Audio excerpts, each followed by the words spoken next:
हरे कृष्णा। आप सभी वैष्णव भक्तों को सादर प्रणाम है। कैसे हैं आप सभी लोग? और आप सभी को उत्पन्ना एकादशी की बहुत बहुत शुभकामनाएं। तो कैसे प्रकट हुई एकादशी माता, आज हम उनकी कथा का श्रवण करेंगे कि एकादशी माता कैसे प्रकट हुई और कैसे उनका जन्म हुआ, कैसे उनको एकादशी माता का स्थान प्राप्त हुआ, कैसे उनको व्रत प्राप्त हुआ, कैसे भगवान की कृपा प्राप्त हुई और सबसे सर्वश्रेष्ठ सब तीर्थों में, सब व्रतों में कैसे उनको सर्वश्रेष्ठ स्थान मिला, हम जानेंगे इस कथा में। मार्गशीर्ष मास की कृष्ण पक्ष की एकादशी को उत्पन्ना एकादशी कहा जाता है और उत्पन्ना एकादशी को ही एकादशी देवी उत्पन्न हुई थी, तो इसलिए इन्हें उत्पन्ना एकादशी कहा जाता है। उत्पन्ना एकादशी मार्गशीर्ष मास के कृष्ण पक्ष की एकादशी तिथि को कहा जाता है। पौराणिक मान्यताओं के अनुसार इस तिथि को ही देवी एकादशी की उत्पत्ति हुई थी। इस कारण से भगवान विष्णु को उत्पन्ना एकादशी बेहद प्रिय मानी गई है। इस दिन भगवान विष्णु की विधि विधान से पूजा की जाती है और इस एकादशी का व्रत रखा जाता है। व्रत में उत्पन्ना एकादशी की कथा का पाठ करना बहुत ही जरूरी माना गया है।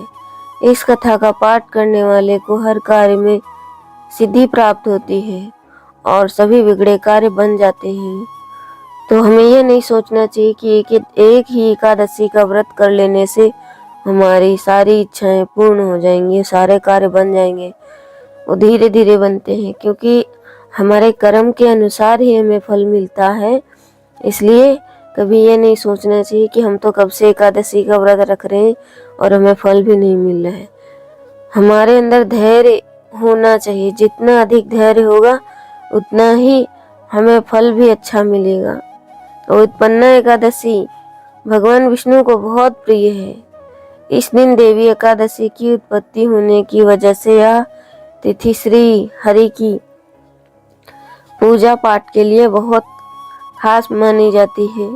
विधि विधान से उनकी पूजा करने और व्रत का पाठ करने से आपके सभी कार्य सिद्ध होते हैं और आपको विष्णु भगवान का आशीर्वाद प्राप्त होता है। आइए जानते हैं उत्पन्ना एकादशी की संपूर्ण व्रत कथा विस्तार से। युधिष्ठिर ने पूछा, भगवान, पुण्यमयी एकादशी तिथि कैसे उत्पन्न हुई? इस संसार में एकादशी कैसे उत्पन्न हुई? इस संसार में क्यों पवित्र मानी गई है तथा देवताओं को कैसे प्रिय हुई? श्री भगवान बोले, कुंती नंदन, प्राचीन समय की बात है। सतयुग में मुर नामक दानव रहता था। वह बड़ा ही अद्भुत, अत्यंत रौद्र तथा संपूर्ण देवताओं के लिए भयंकर था। उस काल रूपधारी दुरात्मा महासुर ने इंद्र को भी जीत लिया था। संपूर्ण देवता उससे परास्त होकर स्वर्ग से निकाले जा चुके थे और संकित तथा भयभीत होकर पृथ्वी पर विचरा करते थे। एक दिन सब देवता महादेव जी के पास गए। वहां इंद्र ने भगवान शिव के आगे सारा हाल कह सुनाया। इंद्र बोले, महेश्वर, ये देवता स्वर्गलोक से कब से भ्रष्ट हो रहे हैं, पृथ्वी पर विचर रहे हैं। मनुष्यों में रहकर इनकी शोभा नहीं होती। देव, कोई उपाय बतलाइए, देवता किसका सहारा लें? महादेव जी ने कहा, देवराज, जहाँ सबको शरण देने वाले, सबकी रक्षा में तत्पर रहने वाले, जगत के शरण देने वाले, सबकी रक्षाएं तत्पर रहने वाले, जगत के स्वामी भगवान गरुड़ध्वज विराजमान हैं, वहां जाओ, वे तुम सब लोगों की रक्षा करेंगे। भगवान श्री कृष्ण कहते हैं, युधिष्ठिर, महादेव जी की बात सुनकर परम बुद्धिमान देवराज इंद्र संपूर्ण देवताओं के साथ वहां गए भगवान गदाधर क्षीर सागर में जल में सो रहे थे। उनका दर्शन करने इंद्र ने हाथ जोड़कर स्तुति आरंभ करी। इंद्र बोले, देवेश्वर आपको नमस्कार है। देवता और दानव दोनों ही आपकी वंदना करते हैं। पुंडरीकाक्ष आपके दैत्यों के शत्रु हैं। मधुसूदन हम लोगों की रक्षा कीजिए। जगन्नाथ संपूर्ण देवता मुर नामक दानव से भयभीत होकर आपकी शरण में आए हैं। भक्त वत्सल हमें बचाइए। देवेश्वर हमें बचाइए। जनार्दन हमारी रक्षा कीजिए, रक्षा कीजिए। दानवों का विनाश करने वाले कमल नयन हमारी रक्षा कीजिए। प्रभु हम सब लोग आपके समीप आए हैं, आपकी ही शरण में आए हैं। भगवान शरण में आए हुए देवताओं की सहायता कीजिए। देव आप ही पति, आप ही नेति मति, आप ही कर्ता, आप ही कारण, आप ही सब लोगों की माता और आप ही इस जगत के पिता हैं।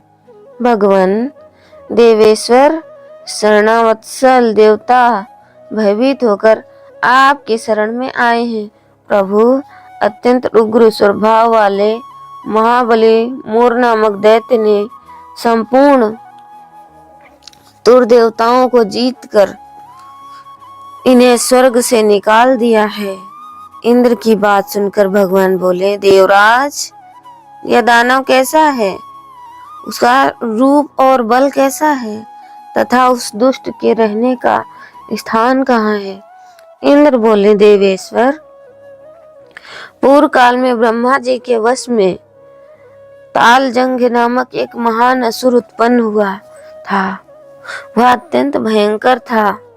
उसका पुत्र मुरदानव के नाम से विख्यात हुआ। वह भी अत्यंत उत्कट महापराक्रमी और देवताओं के लिए भयंकर है। चंद्रावती नामक प्रसिद्ध नगरी में उसी में स्थान बनाकर वह निवास करता है। उस दैत्य ने समस्त देवताओं को परास्त करके स्वर्गलोक से बाहर कर दिया। उसने एक दूसरे ही इंद्र को स्वर्ग के स्थान पर बिठाया है। अनिल, चंद्रमा, सूर्य, वायु तथा वरुण भी उसने दूसरे ही बनाए हैं। जनार्दन मैं सभी बात बता रहा हूँ। उसने सब कोई दूसरे ही कर लिए हैं। देवताओं को तो उसने स्थान से वंचित कर दिया। इंद्र का कथन सुनकर भगवान जनार्दन को बड़ा क्रोध हुआ। वे देवताओं को साथ लेकर चंद्रवतीपुरी में आए। देवता आनी देखा दैत्यराज बारंबार गर्जना कर रहा है। उसने से परास्त होकर संपूर्ण देवता 10 दिशाओं में भाग गए। अब वह दानव भगवान विष्णु को देखकर बोला, खड़ा रहे, खड़ा रहे। उसकी ललकार सुनकर भगवान ने नेत्र क्रोध में लाल हो गए। वे बोले, अरे दुराचारी दानव, मेरी इन भुजाओं को देख। यह कहकर श्री विष्णु ने अपने दिव्य बाणों से सामने आए हुए दुष्ट दानवों को मारना आरंभ किया। दानव भय से विहल हो उठे। पांडुनंदन तत्पश्चात श्री विष्णु ने दैत्य सेना पर चक्र का प्रहार किया। उसे छिन्न भिन्न होकर सैकड़ों योद्धा मौत के मुख से चले गए। इसके बाद भगवान मधुसूदन बद्रिक आश्रम चले गए। वहां सिंहावतो नाम की गुफा में थी जो 12 योजन लंबी थी। पांडुनंदन उस गुफा में एक ही दरवाजा था। भगवान विष्णु उसी में सो रहे। दानवमुर भगवान को मार डालने के उद्योग में लगा था। वह उनके पीछे जाने लगा और जा रहा था। वहां पहुंचकर उसने भी उसी गुफा में प्रवेश किया। वह भगवान को सोते हुए देख उसे बड़ा आश्चर्य हुआ और हर्ष भी हुआ। उसने सोचा, यह दानों के भय कर देने वाला देवता है, अतः निसंदेह मैं इसे मार डालूंगा। युधिष्ठिर दानव के इस प्रकार विचार करते ही भगवान विष्णु के शरीर से एक कन्या प्रकट हुई, जो बड़ी ही रूपवती, सौभाग्यशालिनी तथा दिव्य अस्त्र शस्त्र से युक्त थी। वह भगवान के तेज से अंश से उत्पन्न हुई थी। उसका बल और पराक्रम महान था। युधिष्ठिर दानवराज मुर ने उस कन्या को देखा। कन्या युद्ध का विचार करके दानव के साथ युद्ध के लिए याचना की। युद्ध छिड़ गया। कन्या सब प्रकार की युद्ध कला में निपुण थी। वह मुर नामक महा असुर उसके हुंकार मात्र से राख का ढेर हो गया। दानव के मारे जाने पर भगवान जागे और उठे। उन्होंने दानव को धरती पर पड़ा देख पूछा, मेरा यह शत्रु अत्यंत उग्र और भयंकर था, किसने इसका वध किया? कन्या बोली, स्वामिन, आपके ही प्रसाद से मैंने इस महादैत्य का वध किया है।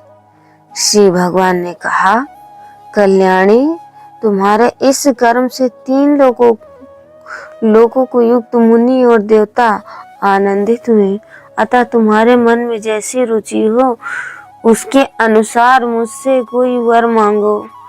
देव दुर्लभ होने पर भी वह वर मैं तुम्हें दूंगा, इनमें तनिक भी संदेह नहीं है। वह कन्या साक्षात एकादशी ही थी। उसने कहा, प्रभु, यदि आप प्रसन्न हैं तो मैं आपकी कृपा से सब तीर्थों में प्रधान, समस्त बिंबों का नाश करने वाली तथा सब प्रकार की सिद्धि देने वाली देवी हूँ। जनार्दन, जो लोग आप में भक्ति रखते हुए मेरे दिन को उपवास करेंगे, उन्हें सब प्रकार की सिद्धि प्राप्त हो।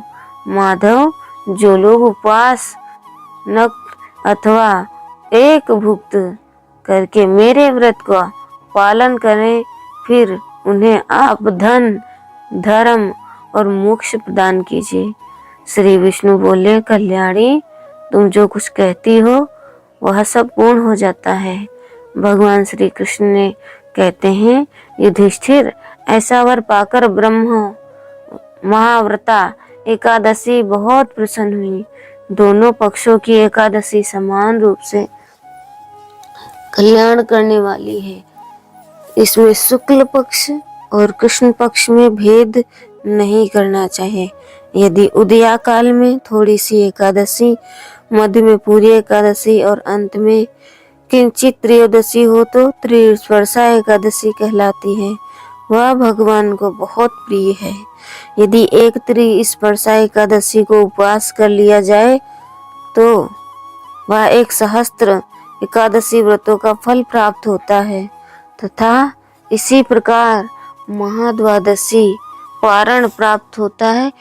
महाद्वादशी में पारण करने पर सहस्त्र गुना फल माना गया है। अष्टमी, एकादशी, षष्ठी, तृतीया और चतुर्थी, ये यदि पूर्व तिथि से विध हो तो उनमें व्रत नहीं करना चाहिए। परिवर्तनीय तिथि से युक्त होने पर ही इनमें उपवास का विधान है। पहले दिन में और रात में एकादशी हो तथा दूसरे दिन केवल प्रातःकालिक दंड एकादशी रहे तो पहले तिथि का परित्याग करके दूसरे दिन की द्वादशी युक्त एकादशी का ही उपवास करना चाहिए। यह विधि मैंने दोनों पक्षों की एकादशी के लिए बताई है। जो मनुष्य एकादशी को उपवास करता है वह वैकुंठ में, जहाँ साक्षात भगवान गरुड़ध्वज विराजमान है, जाता है। जो मानव हर समय एकादशी के महात्म्य का पाठ करता है उसे सहस्त्र गोदानों के पुण्य का फल प्राप्त होता है। जो दिन या रात में भक्ति पूर्वक इस महात्म्य का श्रवण करते हैं वे निसंदेह ब्रह्म हत्या आदि पापों से मुक्त हो जाते हैं। एकादशी समान पाप नाशक और दूसरा कोई नहीं है। तो हमें एकादशी का पालन करना चाहिए। जो भी विधि बताई जाती है उन विधियों का पालन करना चाहिए। इससे हमारे सारे पाप क्षीण हो जाते हैं और पुण्य की प्राप्ति होती है। वैकुंठ धाम जाने का मार्ग मिलता है और भगवान की सबसे विशिष्ट कृपा प्राप्त होती है। तो इसलिए हमें एकादशी का व्रत रखना चाहिए, पालन करना चाहिए। भगवान कृष्ण को प्रसन्न करने का प्रयास करना चाहिए। तो भगवान विष्णु को यदि प्रसन्न कर लिया तो सभी दुखों से मुक्त हो जाते हैं और मन में कोई चंचलता नहीं रहती है। तो उत्पन्ना एकादशी महामहोत्सव की जय। हरे कृष्णा।